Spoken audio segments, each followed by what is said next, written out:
কমলের বুক ফেটে যাচ্ছে কথাটা বলতে। কি করে বলবে যাকে নিজের থেকেও বেশি ভালোবেসেছে, তার সাথে আজ ব্রেকআপ করতে চায়? হামিদার হাসি মুখের দিকে তাকিয়ে কোমলের মায়া হলো, চোখের কোণে জল এসে গেল।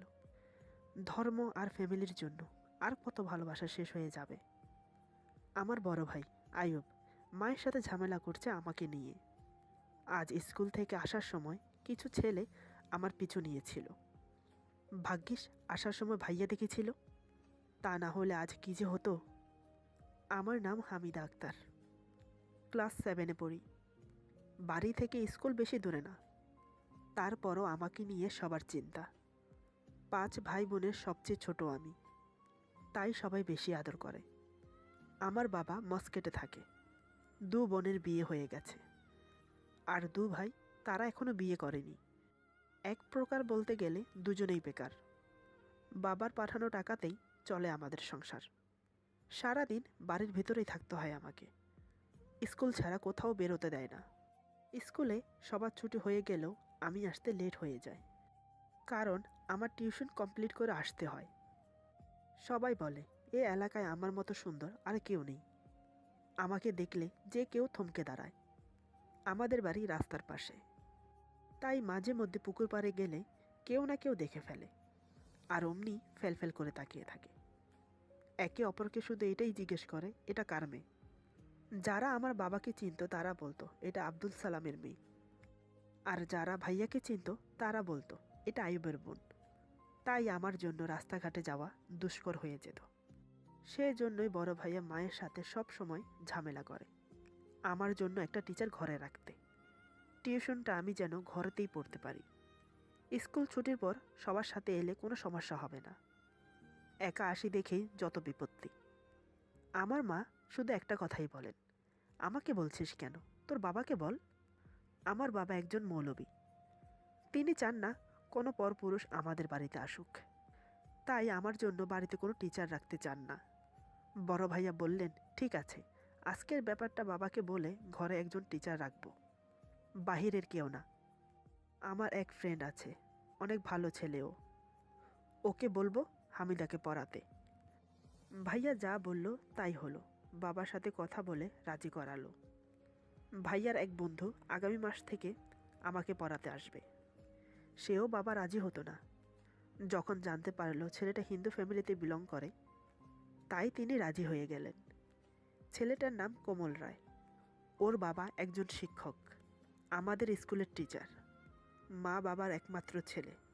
ভাইয়ার মুখে মাঝে মাঝে ওর বন্ধুদের কথা শুনি, তাদের মাঝে কোমল রায়, তার কথাও শুনেছি, কিন্তু চোখে কোনোদিন দেখিনি। আমার ভাইয়া বন্ধুদের কোনোদিনও বাড়িতে নিয়ে আসতো না। আড্ডা দেওয়া, কথা বলা, ঘোরাফেরা সব বাহিরে। বিয়ের উপযুক্ত বোন ছিল ঘরে, আর এমনিতেও বাবা অ্যালাউড করতো না। একটাই কথা বলতেন, বাড়িতে কখনো যেন পরপুরুষ না আসে। দেখতে দেখতে মাস কেটে গেল। 1 তারিখ থেকে কমল আসতে শুরু করলো আমাকে পড়াতে। কি বলবো আমি, প্রথম দেখাতেই ছেলেটাকে আমার খুব ভালো লেগে গেল।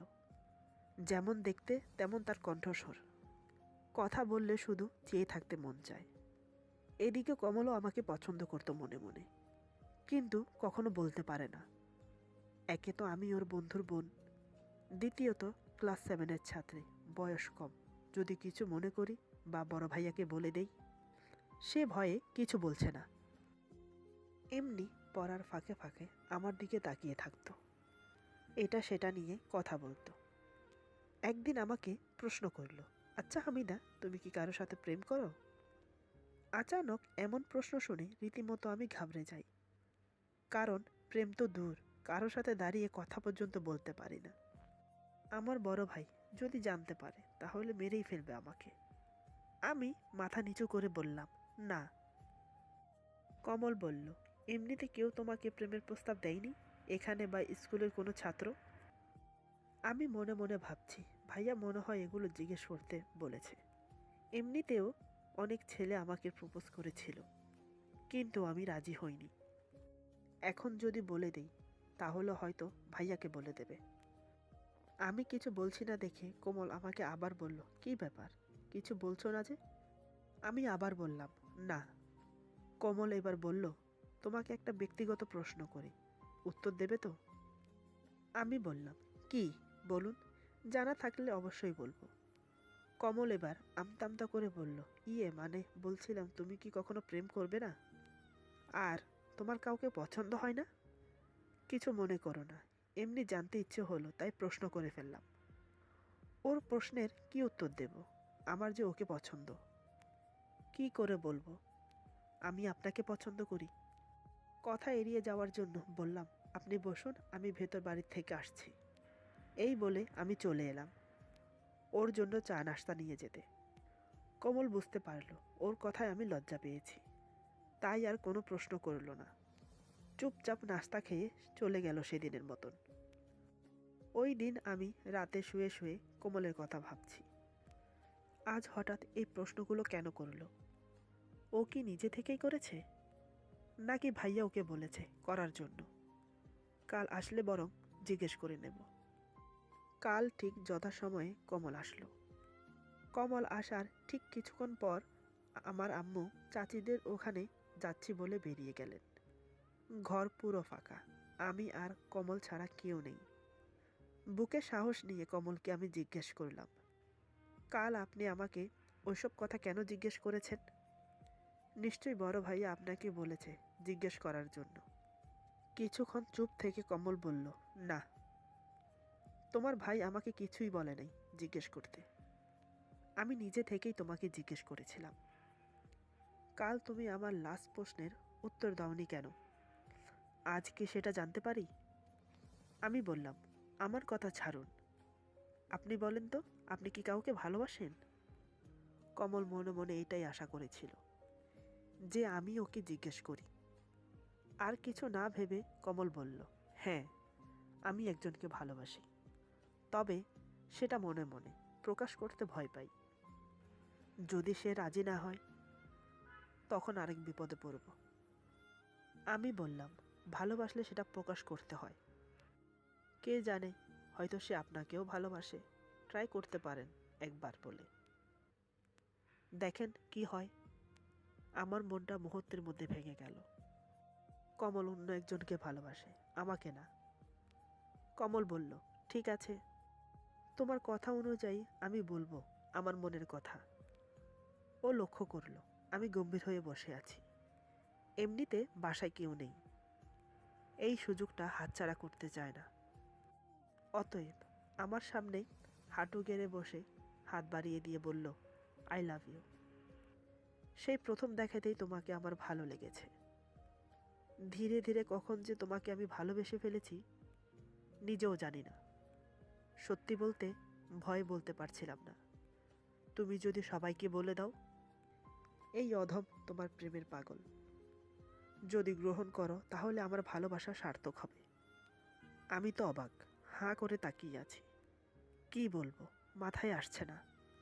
মনে মনে যে খুশি হয়নি তা কিন্তু নয়, আনন্দ উল্লাসে লাফাতে ইচ্ছে করছে। কমল তখনও হাত বাড়িয়ে বসে আছে। আমি চুপ করে আছি দেখে বলল, কি হলো, আমার ভালোবাসা অ্যাকসেপ্ট করবে না? তখন মাথায় আসছিল না আমরা যে দুইজন দুই জাতে বিলং করি। ধীরে ধীরে আমি আমার হাতটা ওর হাতের উপরে রাখলাম। তৎক্ষণাৎ কমল আমার হাতটা চেপে ধরল। তারপর অপর একটি হাত আমার হাতের উপরে রেখে বলল, এই হাত কখনোই ছাড়ব না, সারা জীবন এভাবে ধরে রাখবো, কথা দিলাম। হঠাৎ দরজা খোলার শব্দ শুনতে পেয়ে কোমল আমার হাত ছেড়ে দিয়ে চেয়ারে উঠে বসল।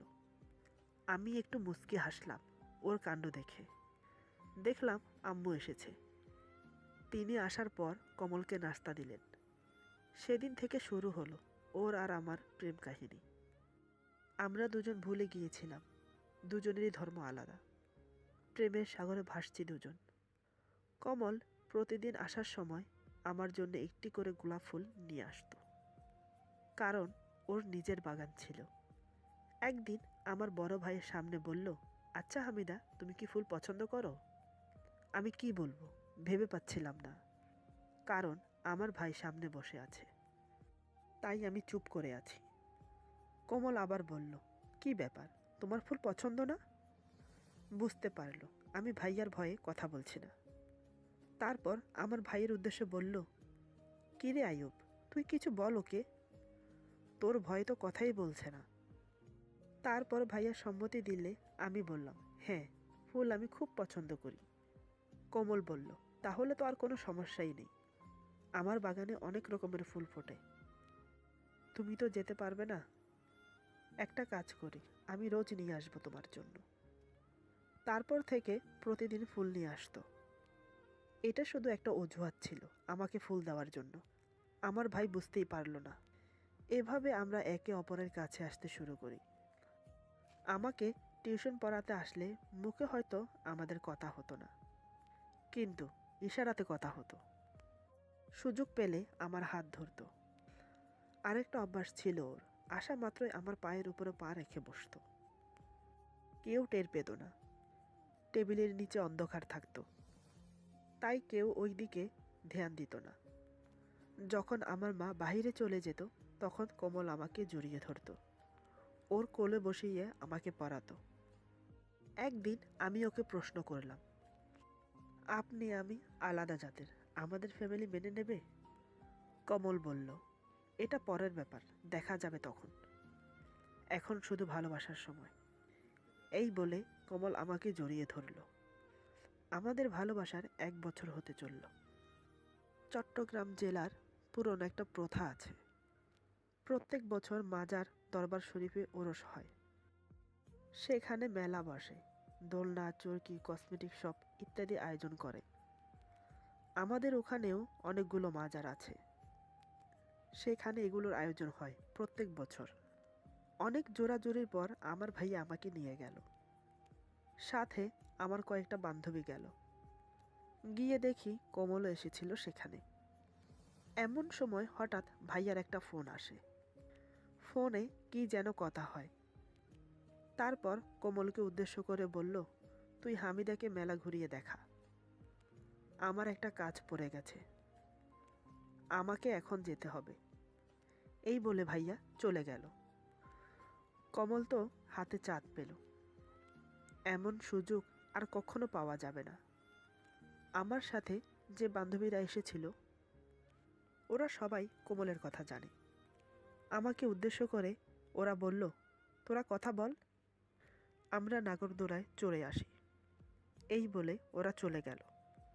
এখন কমল আমাকে বলল, "কখনো আশা করিনি এমন সুযোগ পেয়ে যাব, বিশ্বাস করো।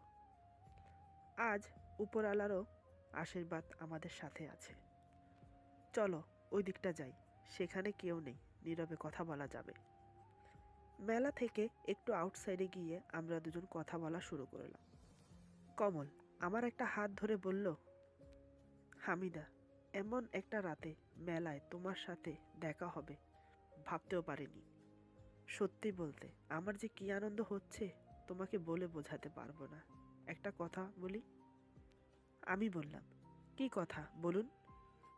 কমল বলল, "তোমাকে খুব সুন্দর লাগছে, ইচ্ছে করছে শুধু চেয়ে থাকি, বিশ্বাস করো।" ওর কথায় আমার খুব লজ্জা লাগছিল।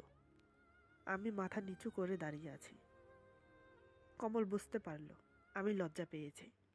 এবার সে বলল, "তোমার লজ্জা মাখা চেহারাটা আরো অদ্ভুতভাবে সুন্দর লাগছে। আল্লাহ তোমাকে নিজের হাতে বানিয়েছে। খুব ভালোবাসি তোমাকে। সারা জীবন এভাবে ভালোবেসে যাব। বিশ্বাস করো, তোমাকে পেয়ে মনে হয় আমি যেন স্বর্গ পেয়েছি।" এই বলে আমার হাতে দুটো চুমো খেলো। আমি বললাম, "চলুন, হয়তো এতক্ষণে ওরা আমাদের খুঁজছে।" তারপর আমরা চলে এলাম। এইভাবে আমাদের ভালোবাসা 3 বছর অতিবাহিত হয়ে গেল। সামনে আমার এসএসসি পরীক্ষা। এদিকে বাবা বড় ভাইয়াকে বললেন, এসএসসির পর আমাকে আর পড়াশোনা করতে দেবেন না, ভালো একটা ছেলে দেখে রাখতে বলা হলো। কথাটা আমি শুনে রীতিমতো চিন্তায় পড়ে গেলাম। এখন আমি কি করব? কমল যখন আমাকে পড়াতে আসলো, আমি ওকে সব খুলে বললাম। সব শুনে কোমল আমাকে আশ্বাস দিয়ে বলল, "টেনশন করো না, আমি দেখছি কি করতে পারি।" ওর ভরসায় আমি বসে আছি। ও যখন বলেছে নিশ্চয় কিছু একটা করবে। একদিন কোমল তার বাবাকে বলল, "আচ্ছা বাবা, আমি যদি কোনো মুসলমান মেয়েকে বিয়ে করি তাতে কি কোনো সমস্যা হবে? কথাটা শুনে কোমলের বাবা শান্ত গলায় বললেন, আম গাছের ছাল যদি তুমি জাম গাছে লাগাও তাহলে কি সে আম গাছ হয়ে যাবে? কোমল বলল, না, আম গাছের ছাল কখনো জাম গাছে লাগে? বাবা, কি যে বলো না। কোমলের বাবা বললেন, ঠিক তেমনি ওই মেয়েকে তুমি বিয়ে করলে সে কখনো হিন্দু হবে না, বরং তোমাকে মুসলমান হতে হবে। আমাদের একমাত্র ভরসা তুমি। তোমার উপরে নির্ভর করে আমরা বুড়াবুড়ি বেঁচে আছি। তোমার কাছে যদি আমাদের থেকে ইম্পর্টেন্ট ওই মেয়ে হয়ে থাকে তাহলে তুমি যেতে পারো, আমরা না করব না। তবে ওই মেয়েকে বিয়ে করে আমার ঘরে তুমি নিয়ে আসতে পারবে না। সোসাইটিতে আমার একটা সম্মান আছে। তোমার জন্য আমার সম্মানটা ধুলোয় মিশে যাক, তুমি কি চাও? এখন তোমার হাতে সব কিছু। এই বলে কোমলের বাবা উঠে চলে গেলেন। কোমল বুঝতে পারল সে অনেক বড় অন্যায় করে ফেলেছে। হামিদাকে নিজের করে পাবে না সেটা জানা সত্ত্বেও হামিদাকে ভালোবেসেছি, যে কিনা আমার উপর ভরসা করে আছে। কি জবাব দেব এখন হামিদাকে? মেয়েটা আমাকে সত্যিই ভালোবেসেছিল, আমিও ওকে পাগলের মতো ভালোবাসি। বুকটা ফেটে যাচ্ছে। যাকে কথা দিয়েছি সারা জীবন ভালোবেসে যাব, এই কোন দুবিধার মাঝে পড়লাম আমি। একদিকে ভালোবাসা, অন্যদিকে ফ্যামিলি, যারা আমার জন্য নিজের সুখ শান্তি বিসর্জন দিয়ে আমাকে মানুষের মতো মানুষ করেছে, নিজের পায়ে দাঁড়ানোর উপযুক্ত করেছে, তাদেরকে আমি কিভাবে দুঃখ দেব? আমার এখন কর্তব্য তাদের পাশে ছায়ার মতো থাকা। আর ওইদিকে হামিদা, সেও তো আমাকে সবকিছু উজাড় করে ভালোবেসেছে, আমাকে ভরসা করেছে, বিশ্বাস করেছে। তাকে আমি কি করে আঘাত দেব? আমার প্রতিটা নিঃশ্বাসে সে মিশে আছে। তাকে ছাড়া তো আমি নিজেও শূন্য। কোমল আর ভাবতে পারছে না। হাঁটু গেড়ে বসে কান্নায় ভেঙে পড়ল। ইচ্ছে করছে চিৎকার করে সবাইকে বলি, আমি হামিদাকে ভালোবাসি, ওকে ছাড়া আমি বাঁচব না। সেই দিন আমাকে পড়াতে এসে চুপ করে বসেছিল। আমি জিজ্ঞেস করলাম, কি হয়েছে? বলল, শরীর একটু অসুস্থ, আর কিছু না।